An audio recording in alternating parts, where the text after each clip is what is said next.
बहुत समय पहले की बात है। उदयपुर नामक गांव में आरोही अपनी नानी के साथ रहा करती थी। कुछ समय पहले ही आरोही के माता पिता की मृत्यु एक ट्रेन हादसे में हो जाती है।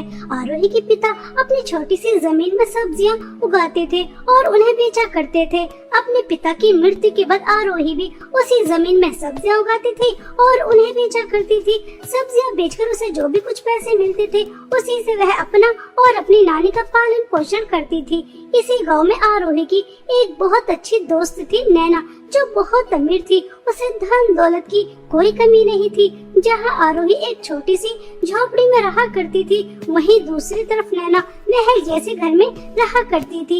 एक दिन नैना अपने कुछ पुराने कपड़े और सैंडल आरोही के पास लेकर आती है और उससे कहती है, आरोही यार, तुझे तो पता है कि मेरे मम्मी पापा की एनिवर्सरी आ रही है और मेरे सभी दोस्त बहुत अमीर हैं। उनके पास अच्छे अच्छे ड्रेस और अच्छे अच्छे सैंडल है। बस तुम ही थोड़ी गरीब हो, इसलिए मैंने सोचा कि तुम्हें अपने पुराने कपड़े और सैंडल दे देती हूँ। इन्हें पहनकर तुम पार्टी में आ जाना, ठीक है?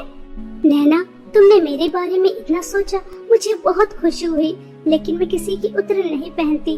मैं गरीब जरूर हूँ, लेकिन मेरे पास जो भी है मैं इसी में खुश हूँ।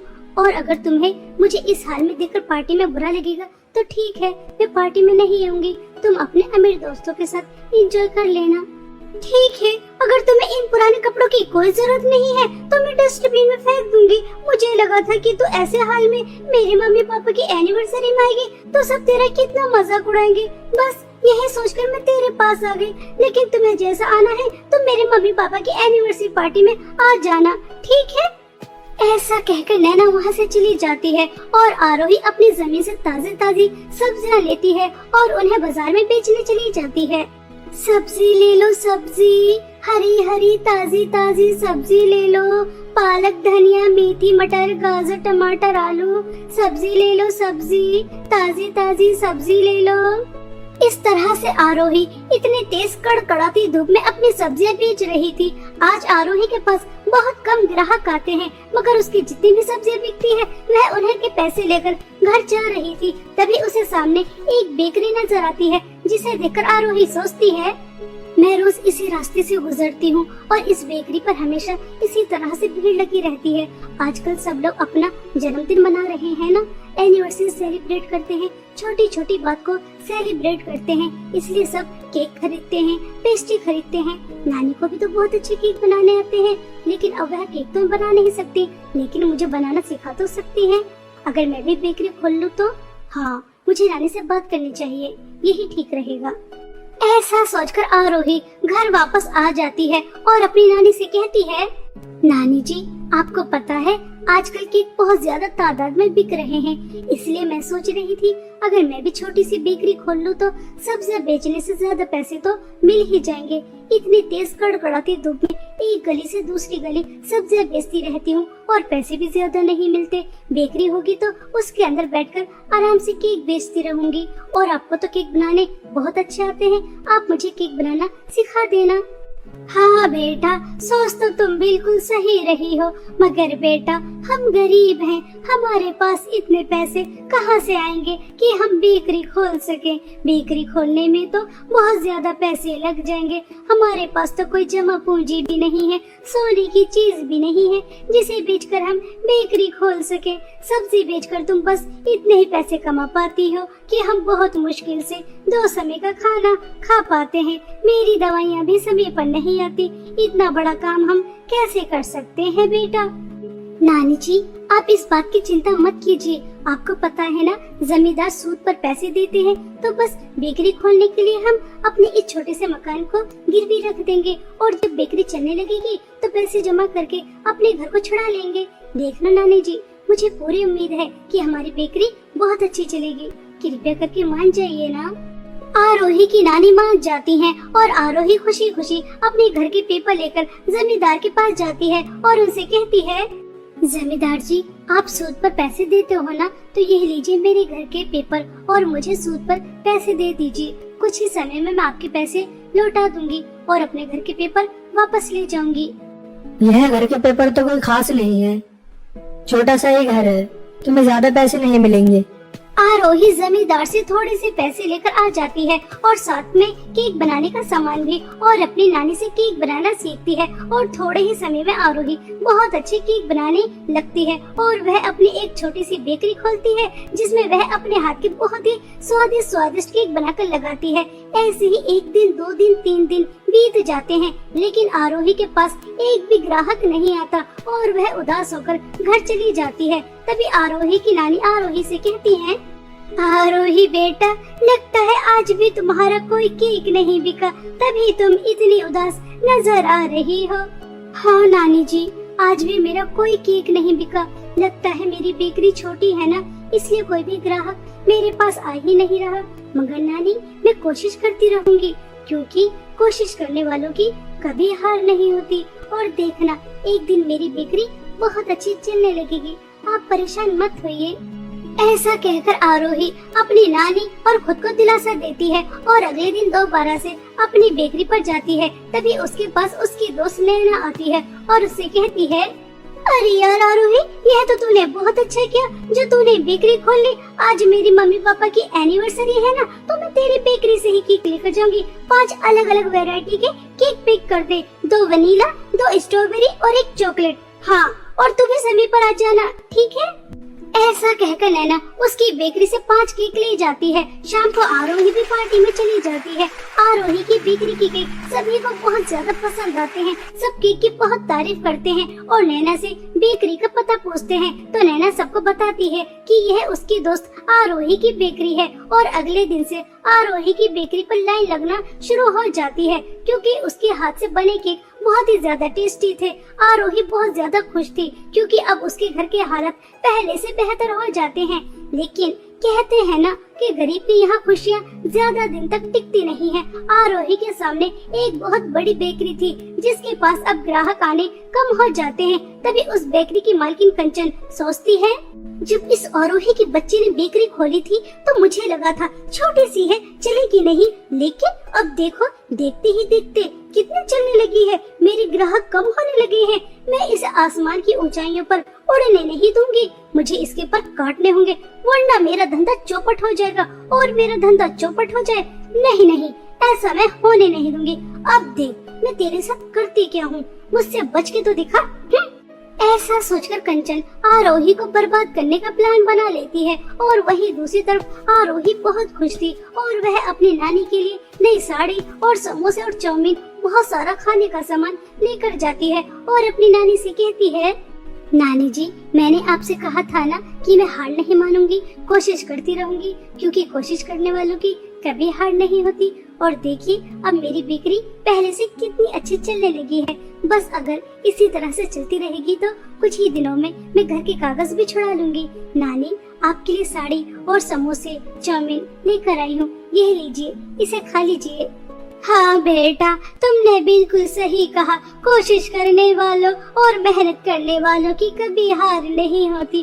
तुम ऐसे ही मेहनत और कोशिश करती रहना और देखना, एक दिन तुम्हारी जगह जगह पर बेकरी होंगी। मुझे बहुत खुशी है तुम कामयाब हो रही हो। इस तरह से दोनों बहुत ज्यादा खुश होती हैं, लेकिन उन्हें क्या पता था कि अब उनकी जिंदगी में क्या तूफान आने वाला है। कंचन रात हो जाने के बाद आरोही की बेकरी पूरी तरह से जला देती है और बहुत खुश होती है। आरोही गरीब की बच्ची, ये देख, मैंने तेरी बेकरी पूरी तरह से जला दी है। अब तो इतना बड़ा नुकसान कहाँ से चुकाएगी? अब मजा आएगा। मेरे ग्राहक तोड़ने चली थी और मैंने बेचारी को जड़ से ही उखाड़ कर फेंक दिया।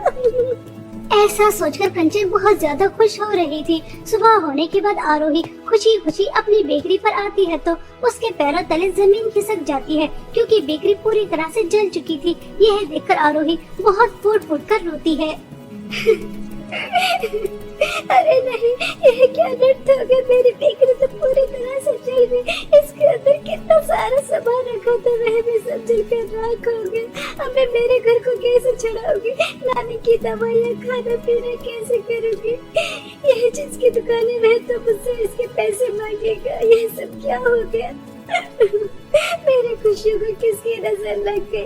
ऐसा कैसे हो सकता है? रात तक तो सब कुछ ठीक ठाक था, अचानक क्या हो गया? मेरी खुशियाँ, दुकान, घर, सब कुछ उजड़ गया। अब कुछ नहीं बचा, कुछ भी नहीं बचा।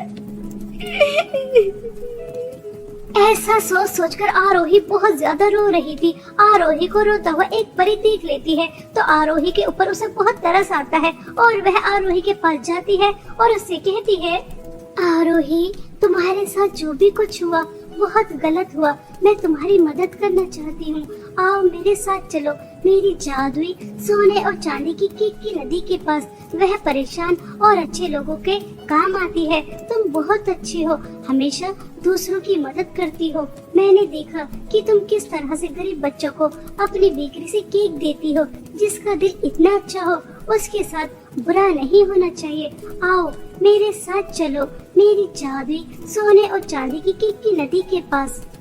ऐसा कहकर वह परी आरोही को अपने साथ उड़ाकर अपनी जादुई सोने और चांदी की केक की नदी के पास ले जाती है। एक तरफ सोने की केक बह रहे थे और दूसरी तरफ चांदी की केक बह रहे थे। तभी जादुई सोने और चांदी की केक की नदी से आवाज आती है, परी, जैसा कि तुम जानती हो इस नदी के केक सिर्फ वही लेकर जा सकता है जो मेरे सवालों के सही सही जवाब दे।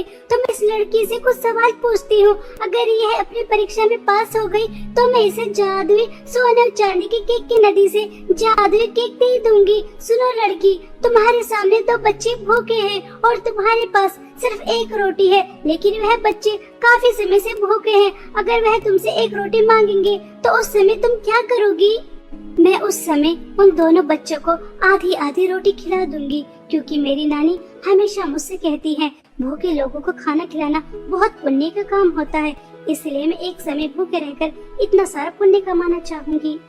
आरोही, तुम बहुत अच्छी हो, अपनी परीक्षा में पास हो चुकी हो, वरना आज के टाइम में कोई भी दूसरों के बारे में नहीं सोचता। अब तुम जादुई सोने और चांदी के केक की नदी से एक सोने का केक और एक चांदी का केक लेकर जा सकती हो। जादुई सोने के केक से तुम्हें बहुत सारी धन दौलत मिलेगी और जादुई चांदी के केक से तुम्हें हमेशा केक मिलते रहेंगे, जिसकी मदद से तुम्हें अब कोई भी कमी नहीं होगी। आरोही खुश होकर जादुई सोने और चांदी की नदी से जादुई केक लेकर आ जाती है और जादुई सोने के केक से बहुत सारी धन दौलत लेकर अपना सारा कर्जा चुका देती है और अपनी एक बहुत बड़ी बेकरी खोलती है और जादुई चांदी के केक से केक लेकर उस बेकरी में बेचती है। इस तरह से आरोही की बहुत सारी बेकरियां होती हैं और उसका बहुत नाम होता है। आरोही कुछ ही दिनों में बहुत अमीर हो जाती है और जब इस बात की खबर कंचन को लगती है तो वह आग बबूला हो जाती है। नहीं नहीं, ऐसा नहीं हो सकता। वह मामूली सी लड़की इतनी आगे नहीं बढ़ सकती। आज उसकी एक नहीं, दो नहीं, 5-5 बेकरियां हैं और वह इतनी अमीर नहीं हो सकती। मुझे पता लगाना होगा आखिर उसे क्या मिला है जो इतनी जल्दी इतनी ज्यादा अमीर हो गई। हाँ, मुझे पता लगाना ही होगा।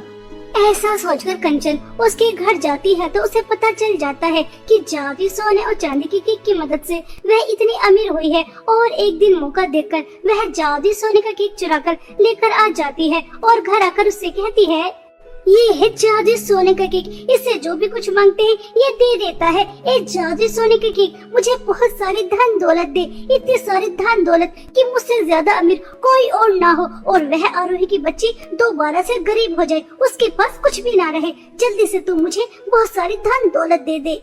कंचन के इतना कहते ही जादुई सोने के केक के अंदर से धन दौलत तो नहीं बल्कि बहुत सारे सांप और बिच्छू निकल कर आते हैं जो उसे तुरंत ही डस लेते हैं और उसकी तुरंत ही मृत्यु हो जाती है। कंचन को उसके लालच और बुरे स्वभाव की सजा बहुत अच्छी तरह मिल जाती है और वही दूसरी तरफ आरोही अपने साथ साथ पूरे गांव की भी बहुत मदद करती है और खुद भी एक हंसी खुशी जीवन बिताती है। सिर्फ और सिर्फ अपने अच्छे स्वभाव और दूसरों की मदद करने की वजह से आज उसके पास जादुई सोने और चांदी के केक थे, जिसकी वजह से आज वह एक खुशहाल जीवन बिताती है।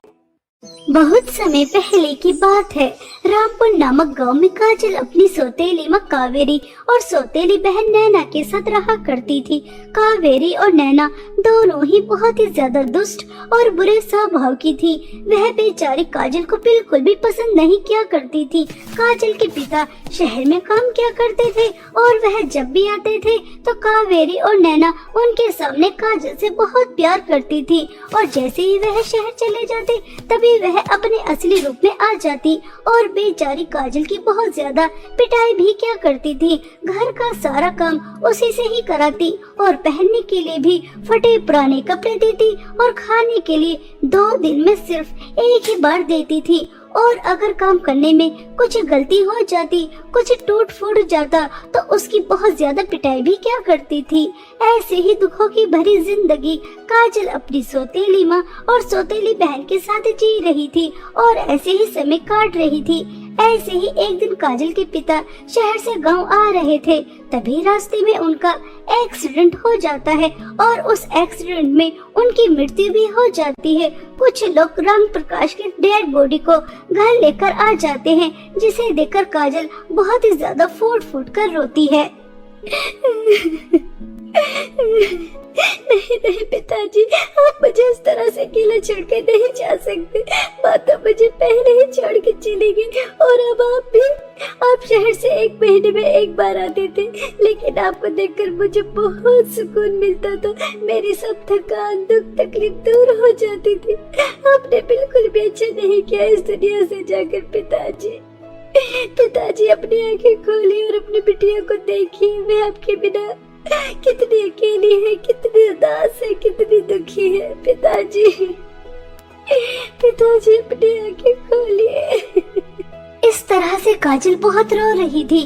तभी कावेरी काजल को जोर से थप्पड़ मारती है और कहती है, मनहूस, रो रो कर पूरे घर में मनहूसियत फैला रखी है। तेरी मनहूसियत की वजह से ही तेरा बाप भी हमें छोड़कर चला गया। मुझे इस बुढ़े की तो कोई जरूरत नहीं थी, लेकिन अब घर का खर्चा कैसे चलेगा? मेरी बेटी और मैं शॉपिंग कैसे करेंगे? पार्टी में कैसे जाएंगे? मैंने तो इससे दूसरी शादी इसलिए ही की थी क्योंकि यह बुढ़ा शहर में अच्छा कमा लिया करता था, लेकिन अब तो वो भी हमें हमेशा हमेशा के लिए छोड़कर चला गया। अब पैसे कहाँ से आएंगे, कहाँ से आएंगे? मुझे तो इस बात की चिंता हो रही है। इसका तो कोई बैंक बैलेंस भी नहीं है। मुझे तो बुरी तरह से फंसा के चला गया बुढ़ा, और ये रो रो कर मेरा दिमाग खराब कर रही है। मनहूस नौकरानी।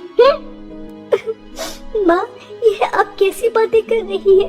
पिताजी आपसे कितना ज्यादा प्यार करते थे और आप उनके बारे में ऐसा बोल रही है। वह अब इस दुनिया से जा चुके हैं। कम से कम अब तो उनके बारे में ऐसा मत बोलिए। उन्होंने आप दोनों के लिए कितना कुछ किया, रात दिन मेहनत करके पैसे कमाए और 1 भी रुपया अपने पास नहीं रखा, सब आपको ही दिया, और अब आप उनके बारे में ऐसा बोल रही है। यह सब आपको शोभा नहीं देता माँ, शोभा नहीं देता। इस तरह से काजल पहली बार अपनी सौतेली माँ को हिम्मत करके जवाब दे देती है और कुछ समय बाद राम प्रकाश का दाह संस्कार भी हो जाता है। ऐसे ही कुछ दिन बीत जाते हैं। दोनों माँ बेटियों को पैसों की चिंता हो रही थी कि अब घर में पैसे कहाँ से आएंगे, जिसकी वजह से वह पहले की तरह ऐश की जिंदगी जी सकें। तभी नैना अपनी माँ से कहती है, मम्मी, आपको पैसों की टेंशन क्यों हो रही है? आपको पता नहीं हमारे घर में एक नौकरानी रहती है जो कि मेरी सौतेली बहन है। अब वह हमारे लिए पैसे कमा कर लेकर आएगी, तभी हमारे घर में रह सकती है। आपने चालाकी से सारी प्रॉपर्टी तो अपने नाम करा ही ली है। अगर वह हमारे लिए नौकरी नहीं करेगी, पैसे नहीं कमाएगी, तो सिंपल उसे धक्के मारकर घर से बाहर निकाल देना। कैसा लगा आपको मेरा आइडिया? जल्दी बताइए ना मम्मी। अरे वाह मेरी प्यारी बच्ची, तूने मुझे कितना अच्छा आइडिया दे दिया। मैं तो बेकार में ही टेंशन ले रही थी। तूने बिल्कुल सही कहा। अब हमारे लिए पैसे कमाएगी, हमारे लिए भीख मांग के लेकर आए, ये लोगों के घरों में झाड़ू पोछा करे, मजदूरी करे, कुछ भी करे, हमें क्या मतलब? हमें तो बस पैसे चाहिए, पैसे, जिससे हम ऐश कर सके। ऐसा कहकर कावेरी काजल के पास जाती है और उससे कहती है, सुन मनहूस, मैंने और मेरी बेटी ने फैसला किया है। अगर तू इस घर में रहेगी तो तुझे बाहर जाकर काम करना होगा, और तू जो भी पैसे कमाएगी वो तू हमें लाकर देगी, तभी तू इस घर में रह पाएगी, वरना हम तुझे इस घर से धक्के मार के निकाल देंगे। यह घर मेरे नाम है, इस पर तेरा कोई अधिकार नहीं। हमें कोई फर्क नहीं पड़ता कि तू क्या काम करेगी। लोगों के घरों में झाड़ू पोछा कर, मजदूरी कर, भीख मांग, कुछ भी कर, लेकिन हमें पैसे चाहिए। तो सुबह 4 बजे उठेगी, घर के सारे काम करेगी, हम दोनों के लिए नाश्ता बनाएगी, घर के सारे काम करने के बाद उसके बाद नौकरी करने जाएगी, और शाम को आकर हमारे लिए स्वादिष्ट स्वादिष्ट पकवान भी बनाएगी। समझ रही है ना मनहूस, मैं तुझसे क्या कह रही हूँ? माँ, मैं बाहर काम करने तो जा सकती हूँ, लेकिन सुबह जल्दी उठकर पहले मैं घर के काम करूँ, फिर उसके बाद नौकरी करने जाऊँ, और फिर शाम को आकर आप लोगों के लिए खाना भी बनाओ। यह तो बहुत ज्यादा हो जाएगा। घर के काम आप कर लेना और बाहर के काम मैं कर लूंगी। इस तरह मिलजुल कर हम आपस में काम कर लेंगे तो अच्छा रहेगा, वरना मेरे ऊपर तो ज्यादा काम हो जाएगा। काजल के मुंह से यह बातें सुनकर कावेरी को बहुत ही ज्यादा गुस्सा आ जाता है और वह बेचारी की बहुत ज्यादा पिटाई करती है और उसे कहती है, अच्छा तो मनुष तेरे इतने पढ़ निकल कर आ गए कि अब तो मुझसे और मेरी बेटी से काम करने के लिए कहेगी। आज तो तूने यह गुस्ताखी कर ली है। अगर आज के बाद तूने मुझसे या मेरी बेटी से कोई भी काम करने के लिए कहा तो मैं तुझे जान से भी मार सकती हूँ। मुझे आज के बाद इतना ज्यादा गुस्सा दिलाने की कोशिश मत करना, वरना तेरे लिए खतरा हो जाएगा। हम दोनों सिर्फ माँ बेटी आराम करने के लिए हैं, शॉपिंग करने के लिए, पार्टी करने के लिए हैं, और तू नौकरानी सिर्फ काम करने के लिए, पैसे कमाने के लिए है और कुछ नहीं। हम पैसे उड़ाएंगे और तू पैसे कमाएगी, समझ रही है ना? या फिर दिखाऊं तुझे अपना असली रूप, मनहूस। बेचारी काजल चुपचाप अपनी सौतेली माँ की बात मान जाती है, क्योंकि उसे अच्छी तरह से पता था अगर वह अपनी सौतेली माँ की बात नहीं मानेगी तो वह धक्के मारकर उसे घर से बाहर निकाल देंगी। काजल को सर छुपाने के लिए छत की जरूरत थी, इसलिए काजल अपनी सौतेली माँ की हर बात मानने के लिए तैयार हो जाती है। अब काजल सुबह जल्दी 4 बजे उठती, पहले घर का सारा काम करती और उसके बाद दूसरे घरों में जाती झाड़ू पोंछा करने के लिए। एक घर से दूसरे घर, दूसरे घर से तीसरे घर और तीसरे घर से चौथे घर, इसी तरह शाम तक लोगों के घरों में काम करती रहती और शाम को हारी थकी आती और उसके बाद दोनों माँ बेटियों के लिए स्वादिष्ट पकवान बनाती और दोनों माँ बेटी के खाने का इंतजार करती और उनके आगे का जो बचा कुचा होता उसे खुद खाती। इसी तरह रोज होने लगा था। एक दिन काजल काम करके शाम को घर वापस आ रही थी, तभी उसे मॉल में सेल लगी नजर आती है और वह अपने लिए कुछ शॉपिंग कर लेती है। जब वह शॉपिंग करके घर वापस आती है तो दोनों माँ बेटी उसके हाथ में शॉपिंग बैग देखकर आग बबूला हो जाती है और नैना वह शॉपिंग बैग छीनकर उसको जोर से थप्पड़ मारकर कहती है, क्यों रे महारानी, तेरी इतनी हिम्मत हो गई कि तू अपने लिए इतनी सारी शॉपिंग अकेले कर आई, 4 पैसे कमाने लगी तो तू अपनी औकात भूल गई। तुझे पता नहीं तो इस घर की नौकरानी है, तो अपने लिए कुछ भी नहीं खरीद सकती, खाने से लेकर पहनने तक हम तुझे देंगे। तेरी हिम्मत कैसे हुई यह सब लेकर आने की? चल यहाँ से दफा हो, यह सब कुछ अब मेरा है। तुझे मैंने अभी कुछ दिन पहले ही अपने पुराने कपड़े दिए थे, पुराना पर्स दिया था, उसी से अपना गुजारा कर। देखो तो कितनी शॉपिंग करके लेकर आई है, मनहूस नौकरानी, चल हट यहाँ से। इस तरह से दोनों माँ बेटी हंसने लगती है और काजल के सभी शॉपिंग बैग अपने पास रख लेती हैं और उसे कुछ भी नहीं देती। यह सब देखकर काजल को बहुत दुख होता है और वह अपने माता पिता को याद कर बहुत रोती है।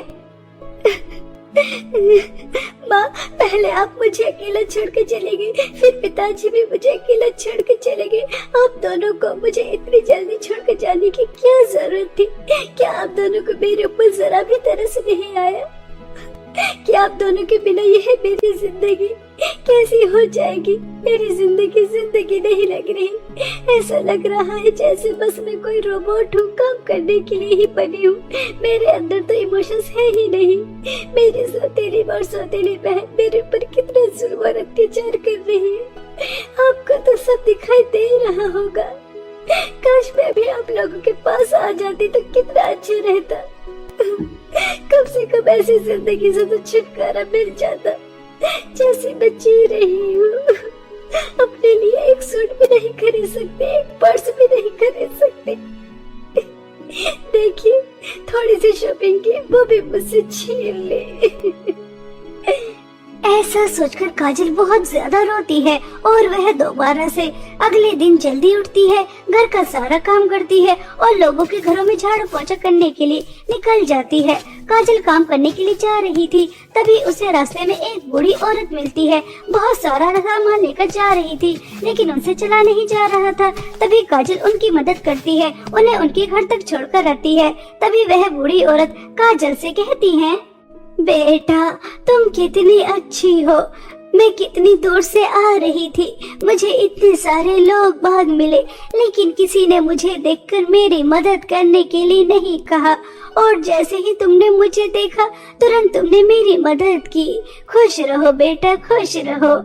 काजल तुरंत उस बूढ़ी औरत की मदद करके अपने काम पर जाने के लिए जल्दी जल्दी जा रही थी। तभी उसे कहीं से आवाज आती है, अरे यहाँ कोई आसपास है क्या? कोई मुझे पानी पिला सकता है? मैं बहुत प्यासा हूँ, मुझे बहुत तेज प्यास लगी है। काजल वह आवाज सुनकर थोड़ी दूर चलती है तो एक हिरण प्यास के मारे करहा रहा था। काजल तुरंत नदी से पानी लेकर आती है और उस हिरण को पिलाती है। वह हिरण पेट भरकर पानी पी लेता है और फिर काजल से कहता है, काजल तुम कितनी अच्छी हो, तुम्हें काम पर जाने के लिए देरी हो रही थी, फिर भी तुमने मेरी आवाज सुनी, मुझे पानी पिलाया। पहले तुमने उस बूढ़ी औरत की मदद की, फिर मेरी मदद की। यह जानते हुए भी अगर आज तुम काम पर नहीं गई तो तुम्हारी सौतेली माँ और सौतेली बहन तुम्हारी कितनी ज्यादा पिटाई करेंगी। तुम्हारा दिल बहुत बड़ा है, कम ही लोग होते हैं जो अपने से पहले दूसरों के बारे में सोचते हैं, इसलिए मैं तुम्हारी मदद करना चाहता हूँ। यहाँ से कुछ दूर चलने के बाद तुम्हें जादुई सोने और चांदी की पर्स की नदी मिलेंगी। तुम वहाँ पर जाओ, वहाँ तुम्हारी सब दुख परेशानी दूर हो जाएंगी और ऐसे ही हमेशा दूसरों की मदद करती रहना। हिरण की बातें सुनकर काजल खुश हो जाती है और वह हिरण की बताई हुई जगह पर जाने के लिए निकल जाती है। तभी काजल को जादुई सोने और चांदी के पर्स की नदी मिल जाती है, जहां एक तरफ सोने के पर्स बह रहे थे और दूसरी तरफ चांदी के पर्स बह रहे थे। तभी जादुई सोने के पर्स से आवाज आती है, अगर तुम मेरे जादुई सोने के पर्स के अंदर हाथ डालोगी तो तुम्हें बहुत सारे सोने के सिक्के, हीरे जवाहरात मिलेंगे, लेकिन उससे पहले तुम्हें मेरे लिए एक काम करना होगा। मेरी शक्तियाँ दिन पर दिन कम होती जा रही हैं, इसलिए मेरे जादुई सोने के पर्स की नदी को 10 बच्चों की बलि चाहिए। क्या तुम 10 बच्चों की बलि चढ़ाने के लिए तैयार हो?